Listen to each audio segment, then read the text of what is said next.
All right, friends, welcome back again to another episode of Tactical Enlightenment. Our YouTube channel is dedicated to all things Bannerlord related. And since we are dedicated to all things Bannerlord related, today we are going to talk about the Nords. In particular, we are going to run a series of tests. I'm going to pair various different infantry types of the Nords in a battle. This is actually a battle from our campaign.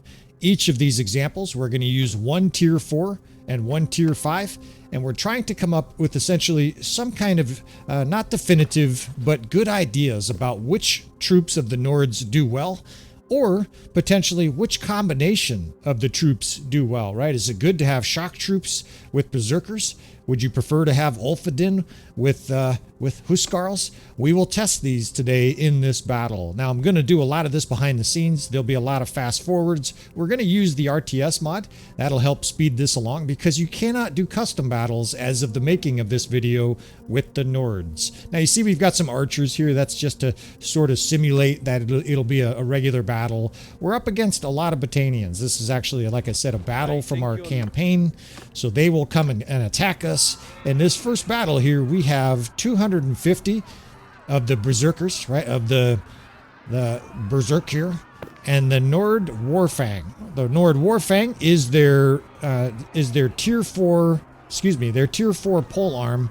And you see a little bit of the stats. We'll talk about some of the weapons at various different stages. They have a sword and a polearm, which is a strange combination.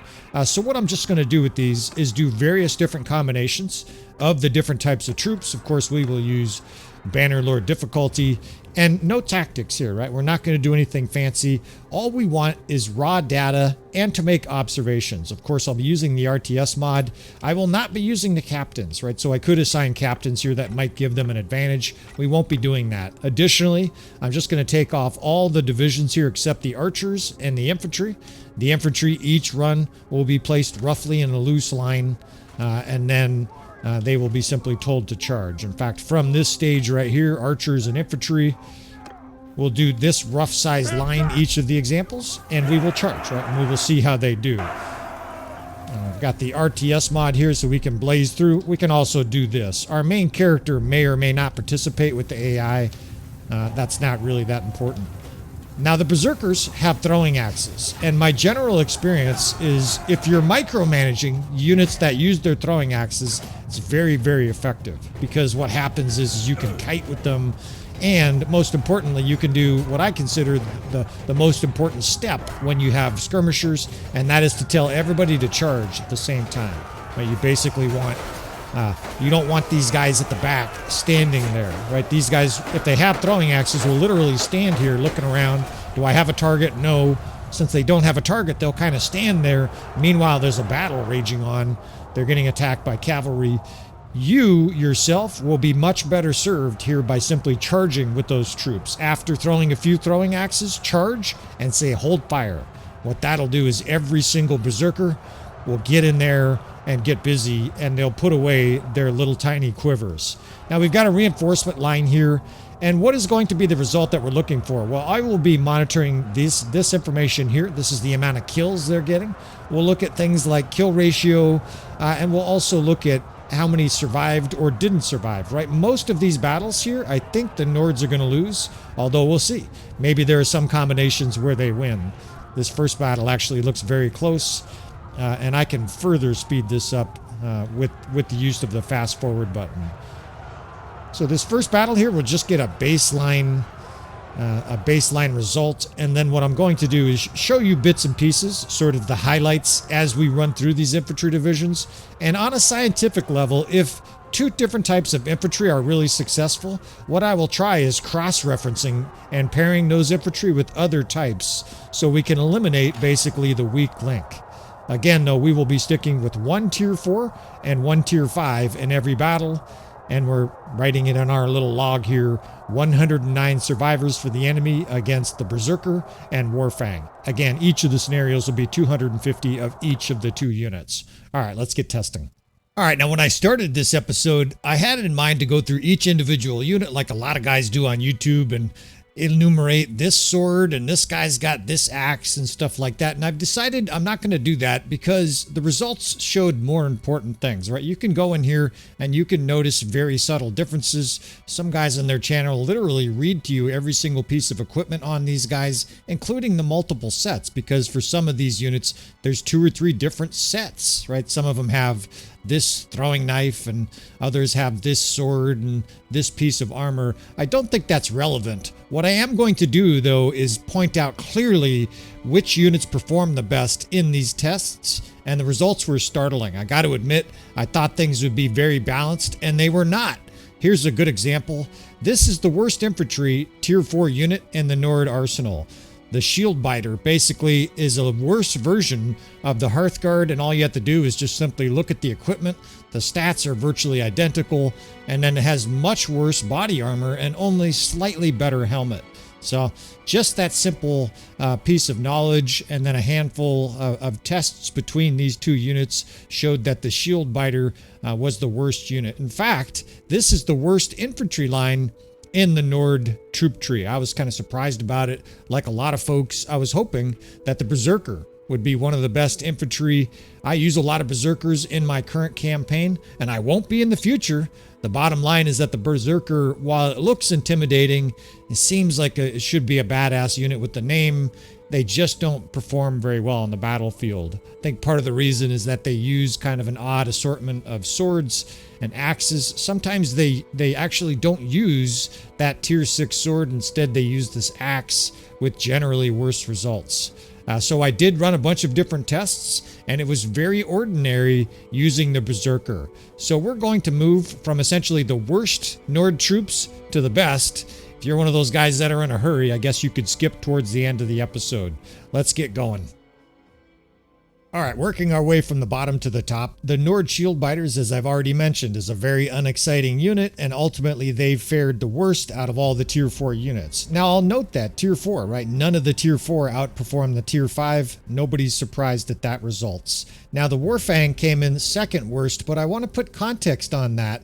Basically, you have to consider it compared to other Nord units, and of course, we will show other units, other kingdoms units in this battle, and show you the differences here. I think you'll be surprised how powerful the Nord infantry really is. Third from the bottom is the Hearthguard. This is their tier 4 noble line unit, sort of an unexciting unit. However, once they get to tier 5 and tier 6, these units are beastly. Coming in fourth from the bottom is the Marauder. This is their 2-handed axe guy. It actually has a tier 6 axe, and that's kind of a ray of sunshine, although maybe we should say more like a supernova of sunshine. We'll talk more about that in a second. Now, we tried different examples for each of these different units. We paired them with different units, and ultimately the results came out pretty clear in this order. Now, just to make things clear for context, right? And some guys probably were curious, what would happen when I fought this exact same battle with 225 Legionary and 225 tier 4 Mevaliaton? Well, this is where they placed, kind of in the middle. In other words, all of the rest of the Nord units that you're about to see from this point on fared better than the Legionary, right? Sound good? That's what I meant, right? The other thing to keep in mind is that this is the Nords fighting on land. Imagine what they're going to do on water, right? Incredibly destructive. All right, now I got these slightly out of order, actually. The Berserkir actually did worse than the Legionary and Mevaliaton. You'll have to excuse this. Basically, this was the worst tier 5 out of all the Nords. And like I said, that was a major bummer for me.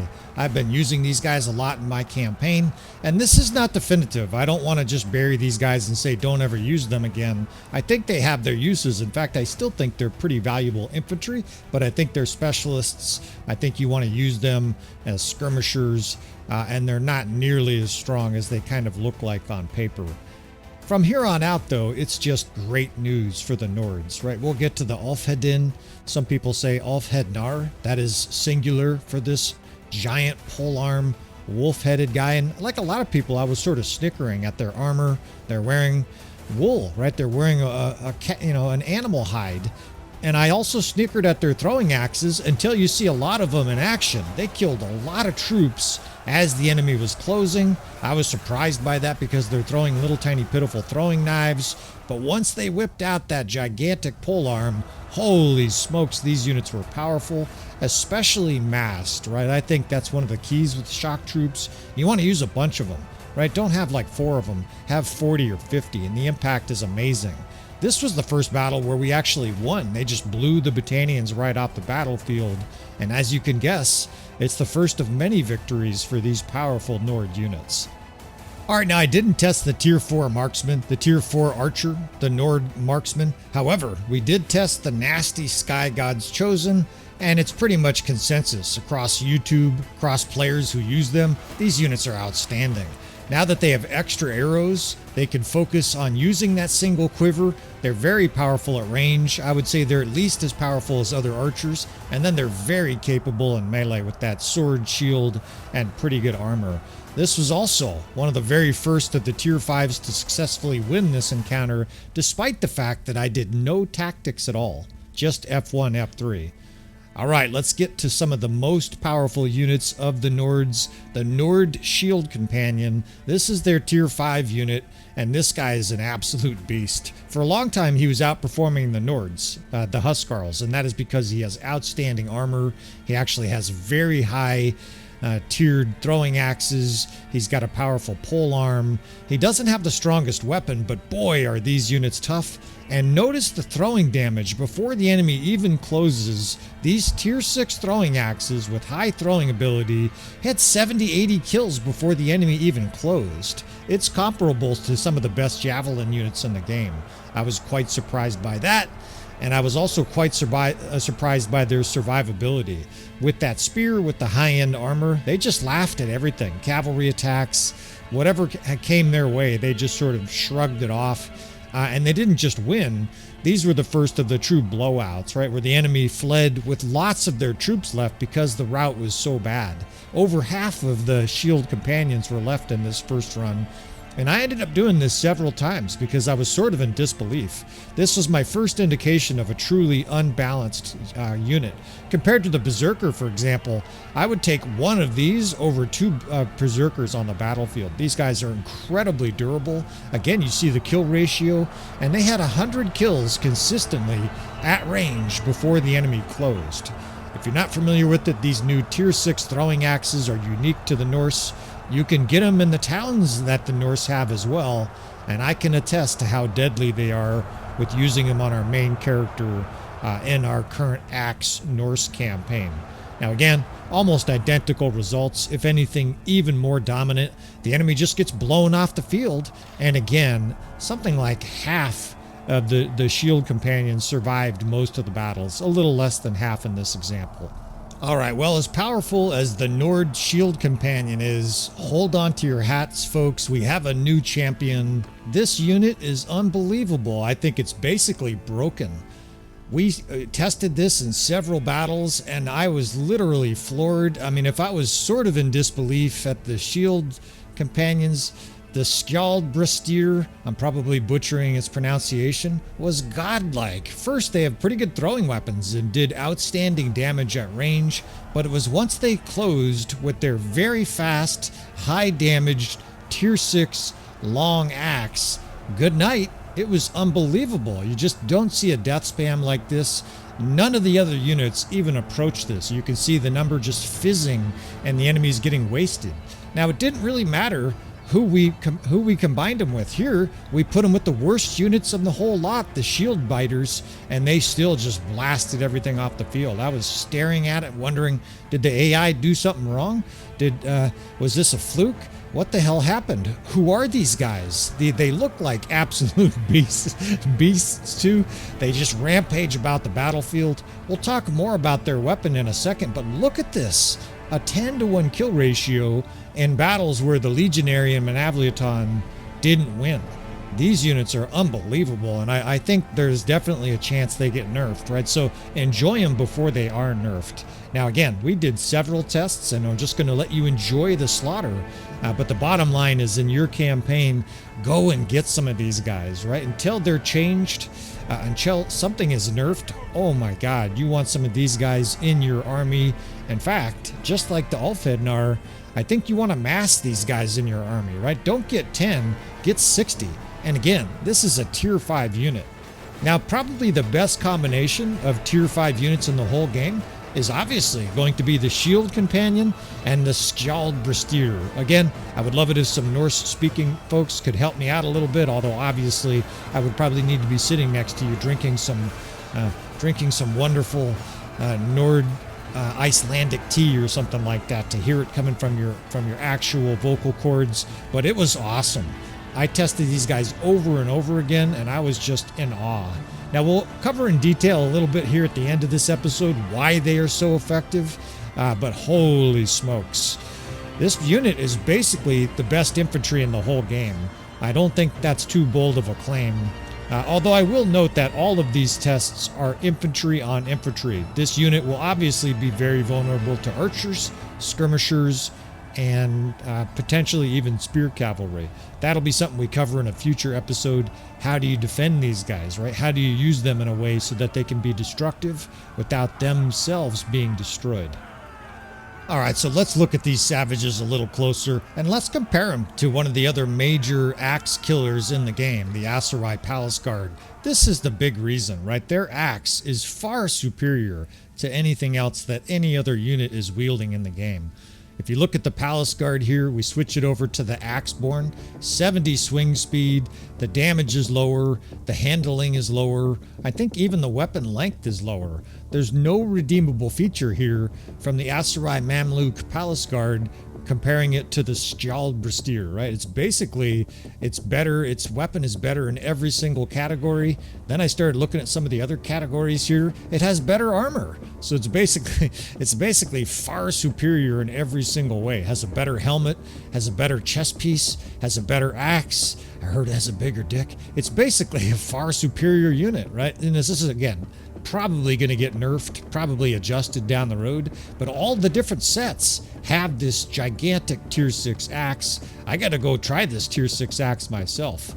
All right, well, speaking of going and trying stuff, I had to do this, right? Of course, some of you are asking at this stage, well, are they better than the Huscarl? And the answer is sort of. When I did 450 Huscarls, in other words, replacing all of the previous units, the tier 4 and the tier 5, with tier 6 Huscarls, they actually performed worse. In other words, the Skjaldbrestir on their own theoretically outperforms, in this scenario, again, I want to put these disclaimers, outperforms the tier 6 Huscarl. However, when I put the two units in the same battle together, the results were a little bit more in favor of the Huscarl. Also, I should note here clearly, and damn it, I keep doing it again. Please help me pronounce it, Huscarl. The Huscarl is way more versatile here, right? You have to remember that we are testing infantry on infantry here. At some point or other, we are going to tackle cavalry tactics with these units. That's going to take the right scenario to pop up in my campaign, right? The custom battle does not allow the use of the Nords still. Please help us out, Tail Worlds, right? Especially us to trying to help the fellas out there have success. But you can see the Huscarls here lost 270 troops. The Skjaldbrestir lost 60. So at least on this comparison side, there is no comparison. Now that said, again, we put them both on the battlefield at the same time and in the same army, and the Huscarls had a better overall result in that battle. Just show you a brief clip of that. Now, the final thing I want to show, of course, and I was curious because, in my opinion, at least before this revelation, this was the best, the most destructive infantry in the game. After the upgrade to the new Falx weapons, right? The veteran Falxmen, and we have previewed these before in some of our other guides, are unbelievably lethal, right? They kill so fast, the weapon speed is fast, and I paired them here with the Battanian veteran skirmisher. They obviously did very well, but they did not outperform the Skjaldbrestir. So now that I've mispronounced it 9 times in a row, you guys all know this is one of the most powerful units in Bannerlord. It's absolutely one of the best infantry destroying machines. It'll probably destroy cavalry and archers just fine, but you have to put it in a good position for it to succeed. Again, that is something we will cover into the future. All right, friends, we're going to continue to roll through these guides. I am just one fella. We're going to do the Disaster of War series. We're going to continue this Nord campaign. Thanks again for watching. Please subscribe if you want to see more. Hit that like and hype button on the way out. I love you fellas, and I will see you next time.